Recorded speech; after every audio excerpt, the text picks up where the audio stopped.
Durasiin dhufee beekakkoo qabdu yoon dadhabee kufee si qofa garuu. Ashama hordoftoota fi kabajamtoota maatii yoordii yuutuubii irra taatan hunduma keessaniif nageenyi fi jaalalli waaqayyo manaaf kallattii jirtanitti isiniif haa ta'u buloota koo akkam jirtu an jira galata waaqayyo baga jiraatanii baga nagaa taatanii nagaan namri jiru simbiras akka jiru abdiifamantiin qaba akkasuma illee ashama hordoftoonni amantii biraa akkam jirtu baga jiraatanii baga nagaa taatanii akkasuma illee baga geessanii isiniin jedha buloota koo amantii hordoftoota amantii musliimaa Nagahooti injira akkasuma illee wantoonni immoo viidiyoo kee like share gochuudhaan na jajjabeessitanii dhugumatti waaqayyo gooftaan sinaa eebbisuu ammasii na jajjabeessuun keessan itti hafuufni isiniin jedha obboloota kiyyaa. Egaa irra immoo obboleettii kiyyaa tokko waliin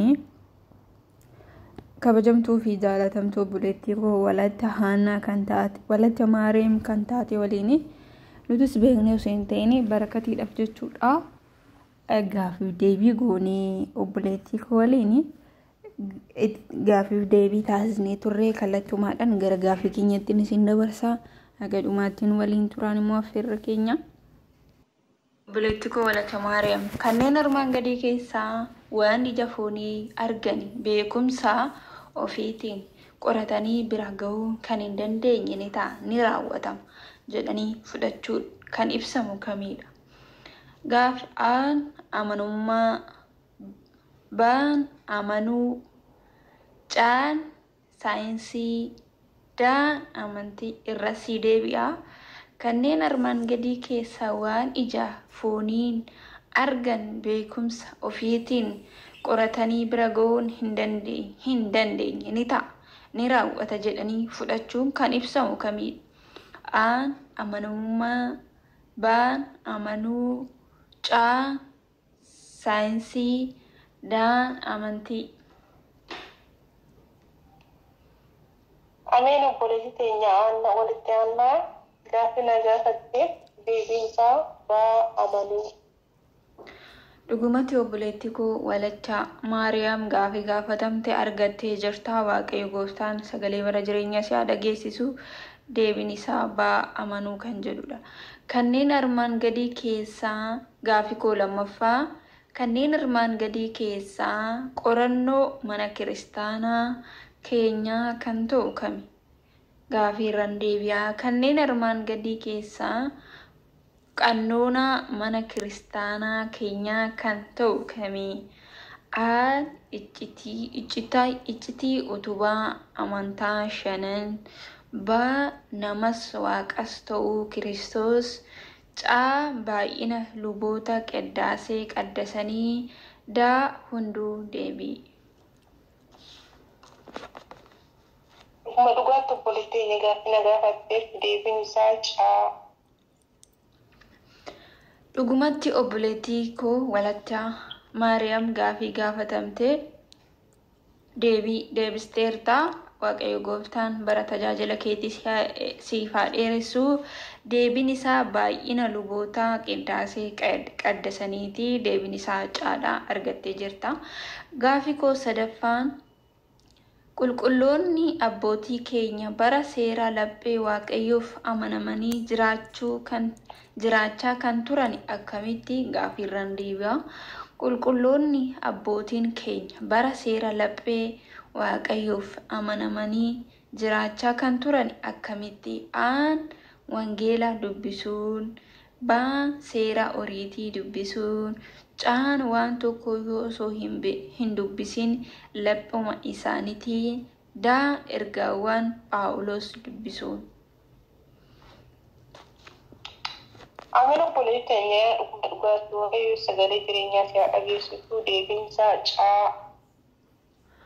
Ameen obboleettii koo gaaffii gaafatamte haala gaariidhaan deebistee jirta. Dhugumatti waaqayyo gooftaan si'a eebbisu. Deebiin isaa waan tokko osoo hin dubbisin laphuma isaaniitiin kan jedhu caarratti argattee jirta. Gaaffii koo afuraffaa amantaan keenya maqaa Tewaahidoo jedhu kan argatte yaa'ii kamirratti? Gaaffii irraan deebi'a. Amantaan keenya maqaa Tewaayidoo jedhu kan argatte yaa'ii kamirratti? Aan yaa'ii Efesoon, baan yaa'ii Hiqqiyaa, caan yaa'ii Qusxiniyaa, daan yaa'ii Kilqoon jedhu gaafin koo. Ameen obboleettii keenya dhugaatti sagalee jireenya isaa dhageessisu deebiin isaa Ameen obboleettii kee dhugumatti Waaqayyo Gooftaan sagalee bara jireenyaa si dhageessisu gaafii gaafatamtee haala gaariidhaan argattee jirta. Yaa'ii Efesoon irratti arganna deebiin isaa haadha eebbifame. Gaafii koo itti aanu gaafii shanaffaa. Waaqayyo abbaa keenya Abrahaamiif kan of mul'ise akkamitti ture? Gaafii shanaffaa irraan deebi'a. Waaqayyo abbaan keenya Abrahaamitti kan of mul'ise akkam ture? Aan nama fakkaachuun, baan amalummaa waaqummaa isaatiin, caan ergamoota fakkaachuu, daa hunduu deebiidha.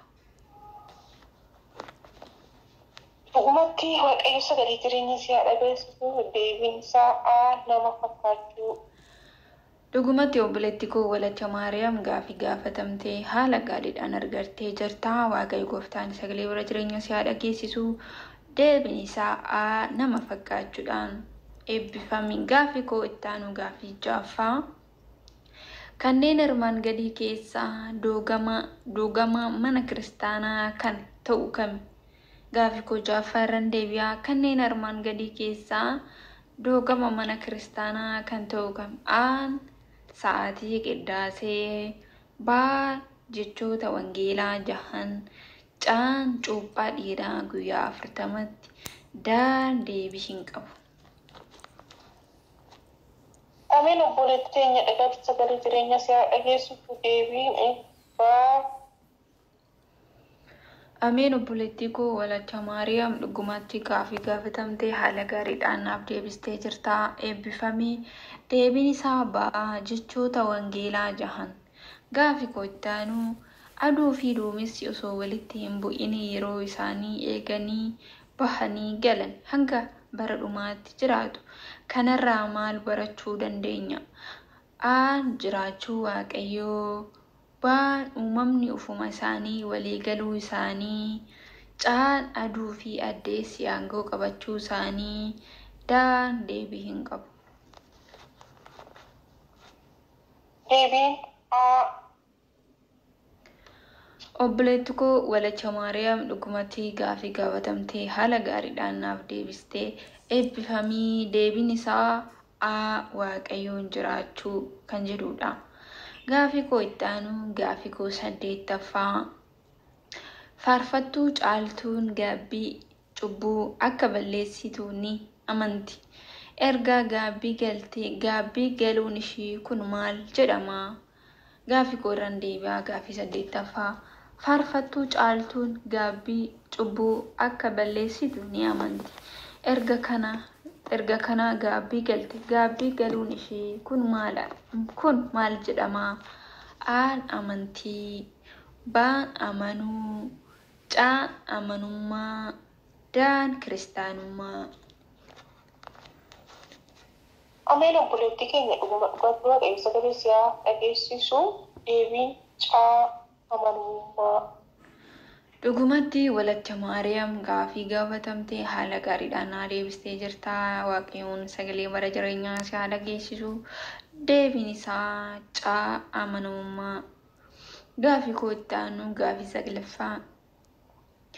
Waaqayyo yeroo jalqabaaf ani Waaqayyoodha jedhee maqaa isaa kan of ibse eenyutti ture? Gaafii 9ffaa irraan deebi'a. Waaqayyo yeroo jalqabaaf ani Waaqayyoodha jedhee maqaa isaa kan of ibse eenyutti ture? Aan Abrahaamitti, baan Muuseetti, caan Naahonitti, daan Isaayyaasitti. Deebiin baa Muuseetti. Dhugumatti Waaqayyo Gooftaan sagalee bara jireenyaa isaa dhageessisu obboleettii koo gaafii gaafatamtee haala gaariin argattee jirta. Deebiin isaa baa Muuseetti. Gaafii koo itti aanu gaafii 10ffaa. Amaloota Waaqayyoo jennee barachaa kan turre eessa kan dhufanidha. Gaaffii koo kurnaffaa irraan deebi'a. Amaloota Waaqayyoo jennee barachaa kan turre eessa kan dhufanidha. A qorannee kan arganne. B Waaqayyo ofuma isaatii kan nuuf ibse. C abbootiin keenya Waaqayyo arganii kan mirkaneessan. D deebiin qabu. Dhugumatti obboleettii koo Waaqayyoon sagalee jireenyaa isaa dhageessisuu eebbifamee deebiin isaa dhumaa. Dhugumatti Walatta Maariyaam gaaffii gaafatamtee haala gaariidhaan naaf deebistee gaaffii koo deebiin isaa Waaqayyo ofuma isaatii kan nuuf ibsee eebbifame. Gaaffii koo itti aanu amantii sirriin addunyaa irra jirtu tokkittiidha. Amantiin kun eessaa dhuftee? Gaaffii koo 11ffaa irraan deebi'a. Amantii sirriin addunyaa irratti jirtu tokkodha. Amantiin kun eessaa dhuftee? A duuka bu'oota gooftaa keenyatu hundeessee. B Waaqayyo irraa nuuf kenname. C abbootii 318tu hundeesse. D Muuseetu hundeesse. Dhugumatti Waaqayyo sagalee jireenyaa isaa dhageessisu deebiin baa. Dhugumatti obboleettii koo Walatta Maariyaam gaaffii gaafatamtee haala gaariidhaan naa deebistee jirta. Waaqayyoon sagalee jireenyaa isaa dhageessisu deebiin isaa baa Waaqayyo irraa nuuf kennamedha. Gaaffii koo itti aanu gaaffii 12ffaa. Waaqayyo gooftaa rakkistoota akkas jedha. Dursaadha ani isa booddeettis ana malees Waaqa biraa hin jiru. Isaayyaas boqonnaa 44:6. Caqasni kun amaloota Waaqayyoo keessa kam argisiisa? A Waaqayyo jiraataa bara baraa ta'uusaa. B Waaqayyo hafuura ta'uusaa. C Waaqayyo murtii dhugaa kan laatu ta'uusaa. D Waaqayyo garraamii ta'uusaa. Ameen. Waaqayyo sagalee jireenyaa isaa dhageessisu deebiin isaa A Waaqayyo bara baraan ta'uusaa. Ameen obboleettii koo dhugumatti Waaqayyo gooftaan sagalee bara jireenyaa isaa dhageessisu argattee jirta. Deebiin isaa Waaqayyo jiraataa bara baraa ta'uusaati. Deebiin isaa Aadhaa eebbifame. Gaaffii koo itti aanu gaaffii 13ffaa. Ani Waaqayyo nama akkasuma maqaa koo dha'u otoo hin adabiin waan hin dhiiseef ati maqaa koo maqaa Waaqayyo gooftaa keetii akkasumaan hin waamin. Akkas jedhee kan dubbate eenyudha? A Waaqayyo. B Musee. C Yohaannis. D Maatiyos. Dhugumatti Waaqayyo sagalee jireenyaa isaa dhageessisu deebiin A Musee. Dhugumatti obboleettii jirta. Deebiin isaa A Waaqayyoodha. Gaaffii koo 14ffaa. Kanneen armaan gadii keessaa karaalee jiraachuu Waaqayyoo ittiin beeknu keessaa kan ta'e kamii? Gaaffii koo 13ffaa irraan deebi'a. Kanneen armaan gadii keessaa karaalee jiraachuu Waaqayyoo ittiin beeknu keessaa kan ta'e kamii? A jiraachuu uumamaa. B miidhaginaa fi waliigaltee uumamaa. C kitaaba qulqulluu. D hundinuu deebiidha. Ameen. Obboleettii koo Waaqayyo sagalee jireenyaa isaa dhageessisu deebiin isaa hundiyyuu deebiidha. Kan dhugumatti obboleettiitu gaaffii gaafatamtee haala gaariidhaan naa deebistee jirta. Waaqayyo gooftaan sagalee bara jireenyaa isaa dhageessisu deebiin isaa Daadha argattee jirta. Gaaffii koo dhumaa yookiin gaaffii 15ffaa. Ani Waaqni keessan qulqullaadha. Isin qulqulloota ta'a. Leewwota boqonnaa 19 lakkoofsa 2 irratti. Caqasni kun amaloota Waaqayyoo keessa kam argisiisa? Gaaffii 15ffaa irraan deebi'a. Ani Waaqni keessan qulqullaadha. Isinis qulqulloota ta'a. Leewwota boqonnaa 19 lakkoofsa 2 irratti. Caqasni kun amaloota Waaqayyoo keessa kam argisiisa? A Waaqayyo jiraata bara baraa ta'uusaa. B Waaqayyo ogeessa ogeessotaa ta'uusaa.